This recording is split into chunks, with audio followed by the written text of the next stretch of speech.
Дорогие соотечественники, Dear countrymen, fellow citizens, в силу сложившейся ситуации this formation of the Commonwealth of Independent States, государств я прекращаю свою деятельность, I am obliged to resign as President of the USSR. принимаю это решение. This decision is based on principle.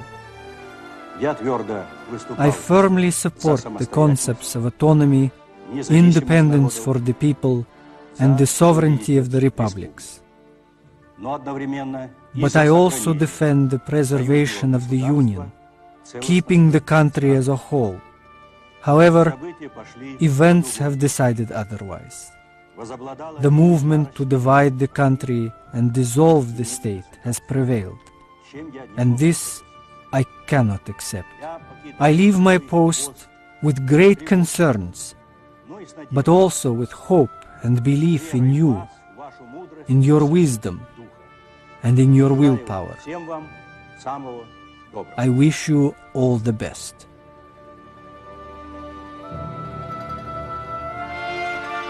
For years, the USSR dominated the globe. Its military, political and economic grip on the world seemed unshakable. Then, with the stroke of a pen, it was gone. How did this great nation sow the seeds of its own destruction?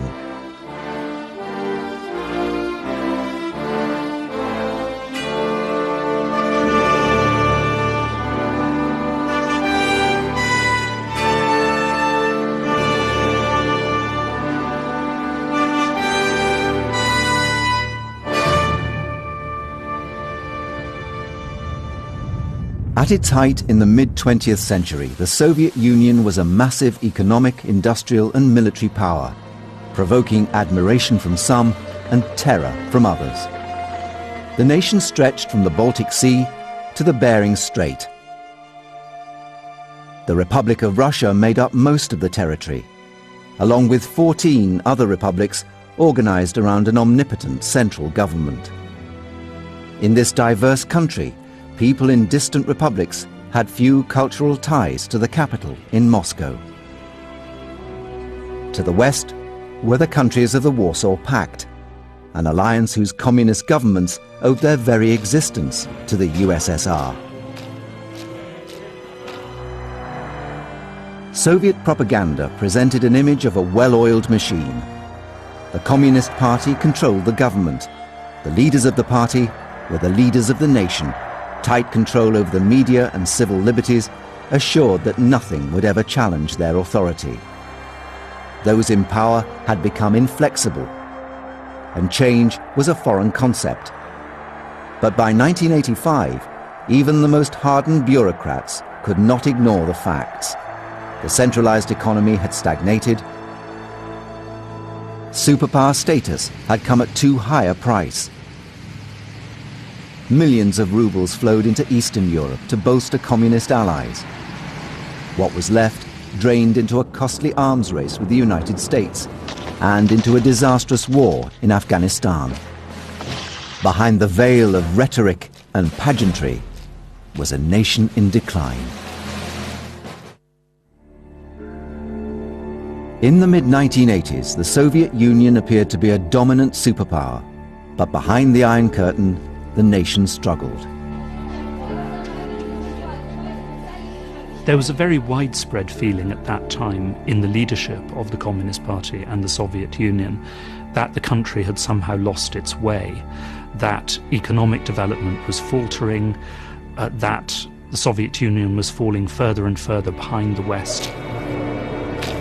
Now, all this was brought to a head by the deaths in quick succession of three general secretaries of the Communist Party, Brezhnev, Andropov and Chernenko. Chernenko was desperately sick even when he was elected, and there was a strong feeling that this was diminishing the prestige of the Communist Party within the Soviet Union and of the Soviet Union in the world, and that something had to be done about this. The Politburo, the government's top decision-making body, realized it could not afford another short-term leader. It needed to appoint a younger politician who would revive the economy whilst maintaining the Communist Party's absolute power. It selected an ambitious party secretary as the new leader, Mikhail Sergeyevich Gorbachev. At 54, he was relatively young, a man from a rural background who had left his home in the south to study law in Moscow.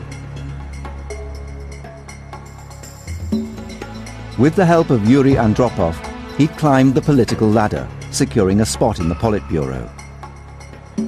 He was a loyal communist and well acquainted with the workings of the party, yet he was idealistic too. He believed that measured reforms would create a stronger and more competitive Soviet Union. On March the 11th, 1985, as the nation mourned Chernenko's death, Gorbachev assumed the post of General Secretary. Мы провожаем последний путь Константина Устиновича Черненко. Конфликт самый The main conflict, важный, самый сложный. and the most complicated one, Это, вообще говоря, даже it was больше, greater than any of the other problems that we were worried about. проблемы, которые беспокоили This problem людей. was the Это gap проблема, between the government and society. разрыва между властью и обществом.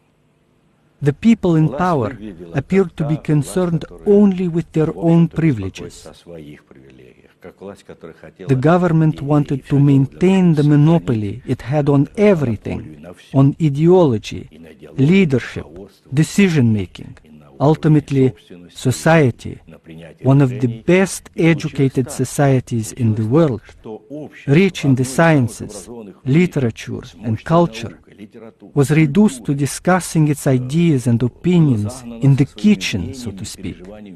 That was where freedom was. The kitchen was the place where people could discuss these issues. Gorbachev filled his cabinet with like-minded reformers, men of his generation. He appointed longtime friend Anatoly Lukyanov as chairman of the General Department of the Central Committee. Progressive Alexander Yakolev became head of the propaganda department, and a little-known provincial party boss, Boris Yeltsin, was named secretary for the city of Moscow.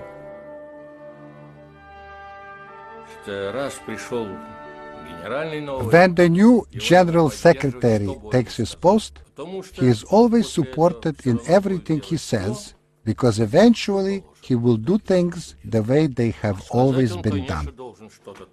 He had to say something new that went beyond common ideas. His predecessors had presented new ideas as well, but ultimately everything would go back to business as usual. No one believed that Gorbachev was really going to do what he said he would do. He would do what we told him to do. This was the way the system worked. He would be put in his place, made to toe the party line. But Gorbachev did not toe the party line.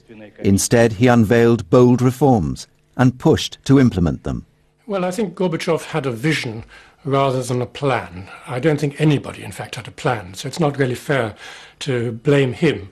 But there was this general feeling that things had to change. In fact, he said that on the day he was elected General Secretary of the Communist Party, he told his wife Raisa, we cannot go on living like this. So everybody knew what they were against, but they weren't quite sure what they were for. And I think a lot of what Gorbachev did was improvisation. Gorbachev's goals were daunting: revive the economy, regain the trust of the people, and restore the nation's image abroad. He did all he could to separate himself from his predecessors and show the world that this was a new USSR. On December the 7th, 1987, he signed an historic nuclear disarmament agreement with the United States. The West was now ready to believe that under Gorbachev, the Soviet Union was capable of keeping its word. Next, Gorbachev withdrew Soviet troops from Afghanistan. The country was now seen as capable of admitting and correcting its mistakes.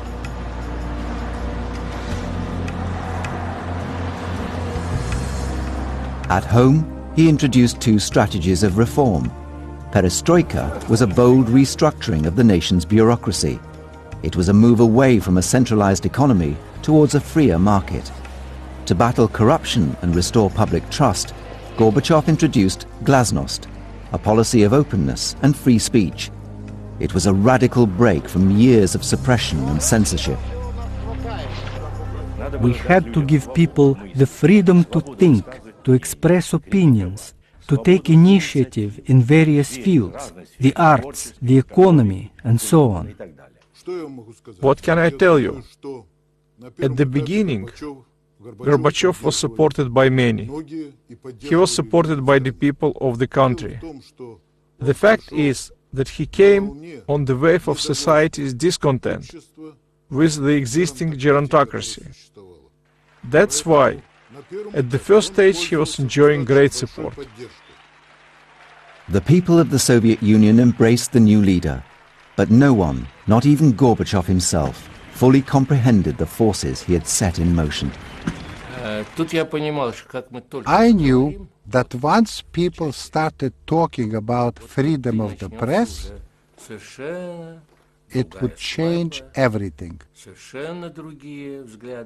People would start to talk about the system, how inefficient the party was, how backward the country was, morals, ethics, and so on.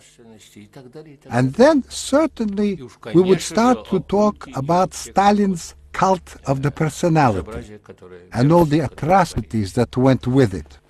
And that's exactly what happened, and rightly so. The problem was that once the media was really allowed to dig into crimes, it didn't stop with recent crimes by individuals. It went back first to Stalin and then to Lenin. And of course, once they started undermining the memory of Lenin, there was really nothing left, because without Lenin, without the Bolsheviks, without the revolution, the Communist Party and the Soviet Union itself had no real basis. Glasnost threatened the Communist Party's claim to authority. It was highly unpopular among the legions of Conservative Party bureaucrats who'd grown accustomed to undisputed power and privilege. Inside the Politburo, there were whispers of dissent. I believed that we had to develop mechanisms that would protect the supporters of perestroika and their policies, so that what happened to Khrushchev wouldn't happen to us. The leaders met, and in a day and a half they decided his fate. He was fired and replaced. Consequently, during the January session of the Central Committee, we tried to identify the obstacles to perestroika. We pointed to the Central Committee as being responsible for all of the resistance, the stagnation, and the backwardness of the country.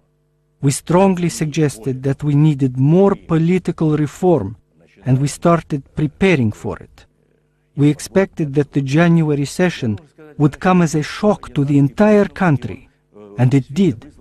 For the first time, we laid things out on the table and we named names, even the names of members of the Central Committee and the Politburo as well. This is where our great battle began. Gorbachev walked a tightrope of compromise between two increasingly hostile factions. The conservative hardliners aligned on one side. On the other side were the progressives, who wanted faster and greater reforms. Glasnost had given these radical Democrats a voice, and no one was more vocal than Boris Yeltsin. Gorbachev chose Yeltsin very much the way that Andropov had chosen Gorbachev. Yeltsin was a provincial Communist Party leader from the Urals with a reputation both for getting things done, for being a good administrator, but also for cultivating